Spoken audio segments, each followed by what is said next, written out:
नमस्कार। आपका स्वागत है देश परदेश संवाद चैनल में। आज हम बात करेंगे श्रीलंका के आर्थिक संकट और उससे की जा रही भारत की तुलना के बारे में। श्रीलंका में आए संकट की पृष्ठभूमि में भारत की तुलना द्वीपीय राष्ट्र से करना गलत है, बेमानी है ऐसी तुलना। अर्थव्यवस्था और आबादी दोनों ही लिहाज से भारत बहुत बड़ा देश है। मंगलवार 19 जुलाई को एक सर्वदलीय बैठक को संबोधित करते हुए विदेश मंत्री डॉक्टर एस जयशंकर ने कहा कि श्रीलंका एक बहुत ही गंभीर संकट के दौर से गुजर रहा है, जिससे भारत स्वाभाविक रूप से चिंतित है।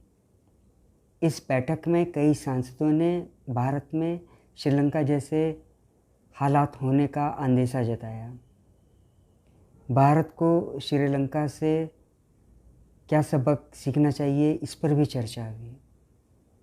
विदेश मंत्री डॉक्टर एस जयशंकर ने भारत में ऐसी कोई स्थिति उत्पन्न होने संबंधी बयानों को सिरे से खारिज कर दिया। उन्होंने कहा कि श्रीलंका को लेकर कई गलत तुलनाएं की जा रही हैं। कुछ लोग पूछ रहे हैं कि क्या ऐसे हालात भारत में भी आ सकते हैं। विदेश मंत्री ने कहा कि यह एक काफ़ी गलत तुलना है। बैठक में आर्थिक मामलों के सचिव की प्रस्तुति में बताया गया कि कैसे तमिलनाडु, तेलंगाना और आंध्र प्रदेश जैसे राज्यों द्वारा आय से अधिक खर्च किया जा रहा है और उनकी debt to GDP ratio, GDP कर्ज अनुपात कितना खराब हो चुकी है, जिस पर वहाँ के सांसदों ने अपना विरोध भी जताया। बैठक के बाद पत्रकारों से बातचीत करते हुए विदेश मंत्री ने कहा कि श्रीलंका से मिली सीख काफ़ी महत्वपूर्ण है। राजकोषीय समझदारी के साथ जवाबदेह राजकाज होना चाहिए। मुफ्त में चीज़ें देने की प्रवृत्ति नहीं होनी चाहिए। कभी एशिया के खुशहाल और समृद्ध देशों में शामिल और अंतर्राष्ट्रीय पर्यटकों के पसंदीदा देश श्रीलंका आज जिस तरह की आर्थिक और राजनीतिक संकट से गुजर रहा है, ऐसा सामना वो अपनी आज़ादी के बाद पहली बार कर रहा है। श्रीलंका का वर्तमान संकट दुनिया के सभी देशों के लिए और ख़ास तौर पर एशियाई देशों के लिए किसी चेतावनी से कम नहीं है। 1990 के उत्तरार्ध में एशिया में आए वित्तीय संकट की पुनरावृत्ति से कतई इनकार नहीं किया जा सकता है। सिंगापुर, फिलीपींस, दक्षिण कोरिया, इंडोनेशिया, मलेशिया और थाईलैंड जैसे देशों की वित्तीय स्थिति तब डामाडोल हो गई थी। राज्य सरकारें संघीय ढांचे के तहत देश की आर्थिक विकास की जिम्मेदारी से भाग नहीं सकती हैं। ऐसा देखा जा रहा है कि राज्य स्तर पर कुछ नेता वोट बटोरने के फेर में मुफ्त उपहार योजनाओं की घोषणा करने और मुफ्त की रेवड़ियाँ बांटने से परहेज नहीं करते हैं।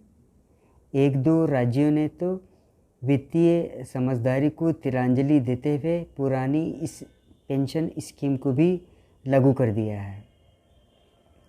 जून 2022 में रिजर्व बैंक ने एक रिपोर्ट जारी की थी, जिसमें बिहार, केरल, पंजाब, राजस्थान और पश्चिम बंगाल को सबसे अधिक कर्जदार बताया गया था। रिजर्व बैंक ने इन राज्यों को चेतावनी देते हुए कहा कि वे संभल जाएं। इन राज्यों को खर्च पर लगाम लगाने की ज़रूरत इस रिपोर्ट में बताई गई थी। श्रीलंका में पैदा हुए आर्थिक संकट के हालात से भी इन राज्यों को सबक लेने के लिए कहा गया था। इस रिपोर्ट पर केरल का कहना है कि हम कर्ज के किसी जाल में फंसे नहीं हैं और अन्य राज्यों की तरह ही हम वित्तीय संकट का सामना कर रहे हैं। आर्थिक मोर्चे पर श्रीलंका से सबक लेते हुए भारत को हर वो प्रयास करना होगा जिससे आयात घटे। वैकल्पिक ऊर्जा के स्रोत बढ़ाने होंगे, आयातित कोयले और खाद्यान्न पर निर्भरता कम करनी होगी, जनता को भी पहल करनी होगी सरकार के साथ साथ। त्वरित लाभ के लिए दूरगामी नुकसान उठाने की प्रवृत्ति को छोड़ना होगा। आग में झुलस रहा श्रीलंका हमें बताता है कि आर्थिक और राजनीतिक मोर्चे पर हमें क्या क्या नहीं करना चाहिए। आज के इस अंक में बस इतना ही। आपसे अनुरोध है कि आप मेरे इस चैनल को देखिए, साझा कीजिए और हाँ, इसको सब्सक्राइब करना मत भूलिए। जय हिंद।